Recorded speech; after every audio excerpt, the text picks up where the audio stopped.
For most of modern history, Europe's military power was concentrated in the West.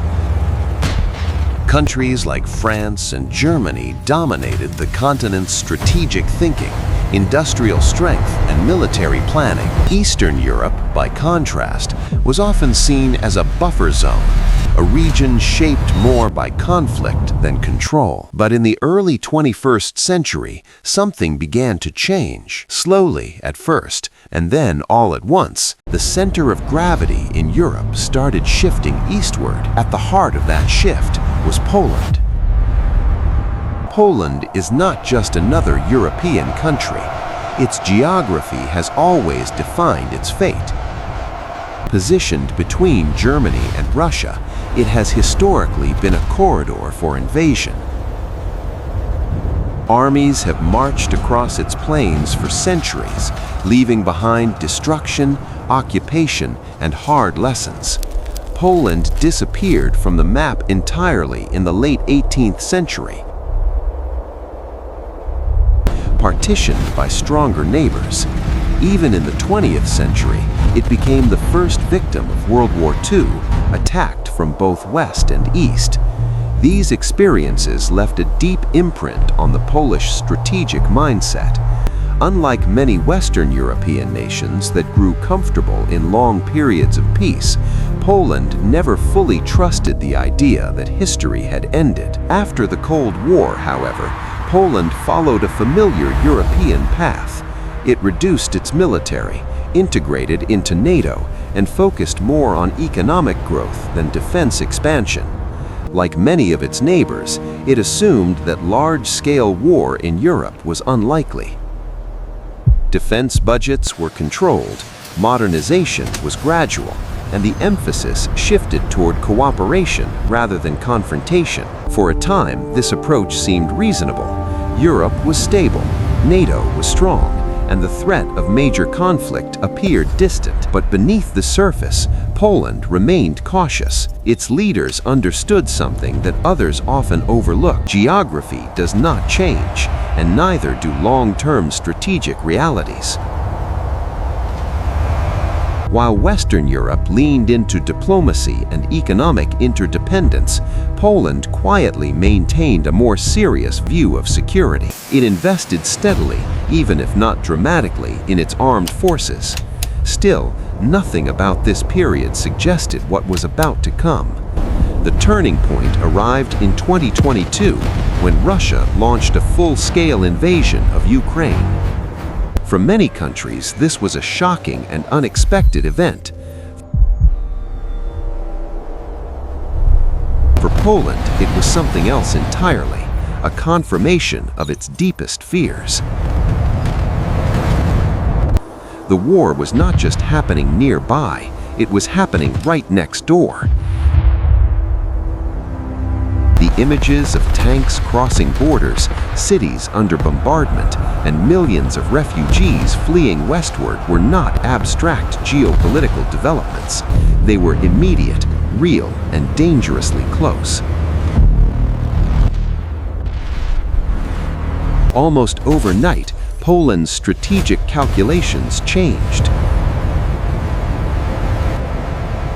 The assumption that time was available for slow modernization disappeared.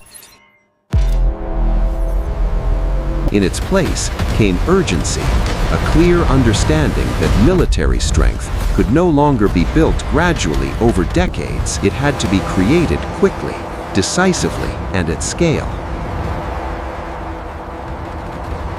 Poland responded with one of the most ambitious military expansion programs in modern European history. It announced plans to build a 300,000-strong active-duty force, a number that would make it the largest land army in the European Union. But this was not just about increasing troop numbers. It was about transforming the entire structure, capability, and readiness of the military. At the same time, Poland began rapidly expanding its inventory of heavy equipment, particularly tanks and artillery. While countries like Germany and France had reduced their armored forces over the years, Poland moved in the opposite direction. It aimed to create a force not only capable of defending its territory, but also of sustaining high-intensity warfare if necessary. This focus on heavy conventional power marked a clear departure from the lighter, expeditionary models favored by many Western militaries. What made Poland's approach unique was not just its scale, but its speed. Traditional European defense procurement processes are often slow and complex, involving years of planning, negotiation, and production. Poland chose a different path. It treated the situation as an emergency and acted accordingly. Instead of waiting for long development cycles, it sought immediate solutions, equipment that could be delivered quickly and integrated rapidly into its forces. This shift signaled something larger than a national defense policy. It reflected a broader transformation in Europe's security landscape. For decades, the assumption had been that Western Europe would lead, while Eastern Europe would follow. Now, that dynamic was reversing. Poland was not waiting for leadership, it was taking it. As its military grew, so did its influence. In NATO, Poland began to emerge as a key frontline state, not just geographically, but strategically. Its willingness to invest heavily in defense, combined with its proximity to potential threats, gave it a new level of importance. Other countries started to pay closer attention.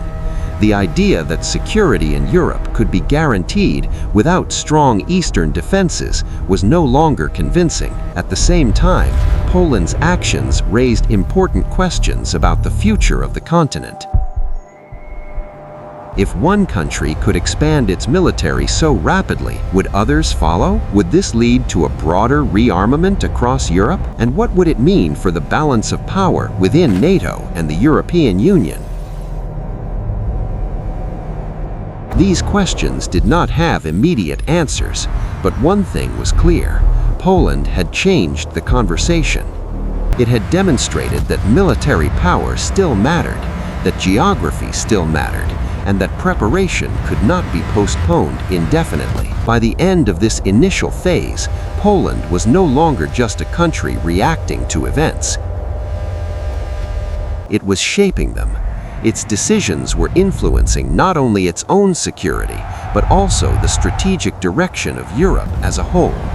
The shift that had begun quietly was now visible to everyone. The continent was entering a new era, one defined not by assumptions of permanent peace, but by a renewed focus on strength, deterrence, and readiness. And at the center of that transformation stood Poland, a nation that had learned from its past and was determined not to repeat it.